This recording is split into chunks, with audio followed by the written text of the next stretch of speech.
Hey everyone, today we're going to take a look at some of the best hard drives you can use in your Synology NAS. So we're going to be following along on a written article that I have on my website, so you're free to check it out there. I also have links to all these hard drives there, but I just want to do my best to try and clarify some of the questions people might have when it comes to picking different hard drives to use. So the first thing that you need to be aware of is that if you're using a NAS, you need to have a NAS hard drive. So generally, there are NAS hard drives and there are desktop hard drives. And a desktop hard drive is not designed for continuous 24/7 use. So for that reason, you have to look at NAS hard drives. Now, there are also other benefits to NAS hard drives like anti-vibration technologies, which basically tries to avoid vibration as much as it can because generally vibration is bad for hard drives in the long run. So generally, you pretty much need to go with a NAS hard drive. You're not going to want to put in a desktop hard drive into a RAID array and run it continuously. So for that reason, we're only going to be looking at NAS hard drives. So before we get into the actual hard drive recommendations, I just want to say that you have to be aware that hard drives fail.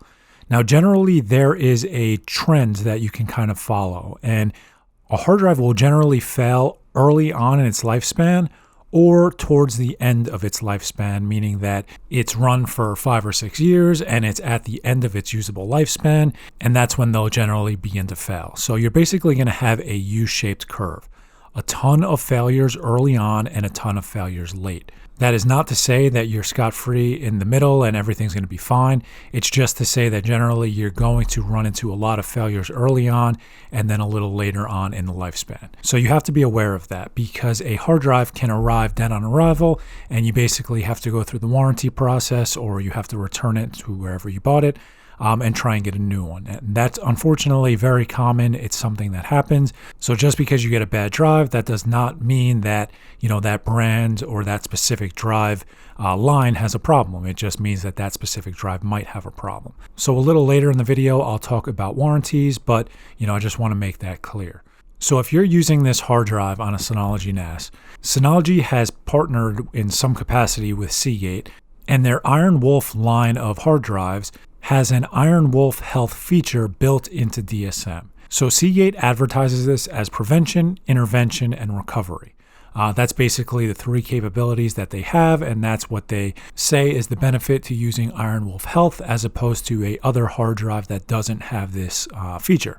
So the reality is that DSM has built-in smart tests that you can run. You can run quick smart tests, you can run extended smart tests, you can run them on different schedules. So it's not to say that you have to use Iron Wolf drives, but if you do purchase them, you will have this feature that you will not get with any other hard drive brands. So you can also keep that in mind moving forward. So not necessarily for the Iron Wolf Health capabilities, but I generally recommend Seagate Iron Wolf drives. I've been using them for many years. I've had great luck with them. Haven't really had any that have arrived dead on arrival. The Iron Wolf Health capabilities are great if there's something that you're interested in. And generally, the reliability has been great. So you basically have two different lines you can pick from, the Iron Wolf and the Iron Wolf Pro. They are both NAS hard drives.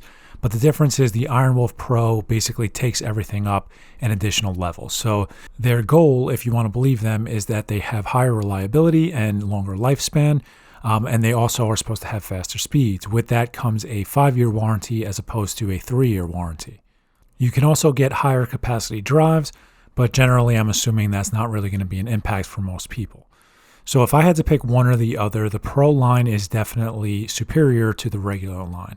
But that comes with a premium, and in certain cases, you'll be spending, $40 to $50 more for the exact same drive in the Pro line that you would on a regular Iron Wolf drive. So they're both generally fine, with the Pro line definitely being superior. But if you're somebody that wants a longer warranty, you should probably look at the Pro line. So that'll come with a 5-year warranty. If the drive fails for any reason within 5 years, you should be able to contact them and get a new one. You'll have to RMA the old one and get a new one. But it's somewhat of a peace of mind to know that you at least have a 5-year warranty that if anything goes wrong with the drive, you can get a new one. Now, with that said, if you want to stick with the regular Iron Wolf drive and you want to save a few dollars, there is nothing wrong with that. So those are some of the differences, and you can move forward with whichever you feel comfortable with. So just because Iron Wolf is my favorite, that does not mean that it has to be your favorite. And a lot of people love Western Digital drives. So Western Digital has a red line of drives, and they went through a little bit of a media nightmare where they were basically shipping out SMR drives, and everybody thought that they were CMR drives. This is not an SMR versus CMR video, but I will say that they basically rebranded everything, and now the Western Digital Red drives are SMR drives, the Western Digital Red Plus drives are CMR drives, and the Western Digital Red Pro drives are still CMR drives. So if you're interested in getting a CMR drive, you need to get either the Red Plus or the Red Pro. If you want an SMR drive, you can just go with the regular Red. But for me, I generally recommend CMR drives. In my opinion, they are superior to SMR drives, at least in redundant arrays. So I'm not going to get too deep into the differences between the Western Digital Red Plus and the Western Digital Red Pro because they are very similar to the Iron Wolf and Iron Wolf Pro line. The Western Digital Red Pro has a 5-year warranty and the Red Plus has a 3-year warranty, so you can keep that in mind. But similar to the Iron Wolf, it's basically just greater performance, potentially different power consumption, but generally it just comes down to reliability.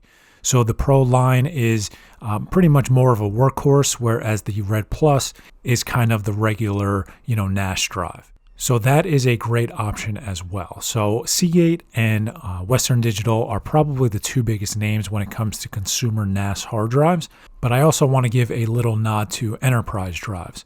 So Seagate and Western Digital have enterprise drives, and basically they kind of compare to the Iron Wolf Pro and Red Pro drive lines, but they're actually slightly superior to those as well. Generally, they come with a higher cost. That's why I'm not including them in this article, but it is something that you can keep in mind because enterprise drives are technically superior to all of these. They just come with a higher price tag. You also can look into shucking hard drives. Shucking hard drives is basically buying an external enclosure that has a white label Western Digital Red drive in it, and basically you just kind of pop out the hard drive. You can use it. There are some differences, but it's a really cheap way to get a lot of data. So you can buy 12 to 14 terabyte models for $150 to $180, which is significantly cheaper than buying an Iron Wolf or Red Plus drive. So that's another option. So basically, you have the dedicated NAS hard drives, you have the enterprise drives, and then you have the external enclosures, which are white label drives. That's just basically if you want to get a ton of data and you want to do it as cheaply as you possibly can, that's probably your best bet. So I'm hoping that this wasn't too confusing. I have links for all of these hard drives in the description. I also have the written article that will have links as well. If you buy anything from there, you support the channel. I definitely appreciate that, but you don't have to. You can buy it wherever you find it cheapest. But if you guys have any questions, please feel free to leave them in the comments. I will do my best to get back to you. And if this video helped you out, please give it a thumbs up and consider subscribing to the channel. Thanks, guys.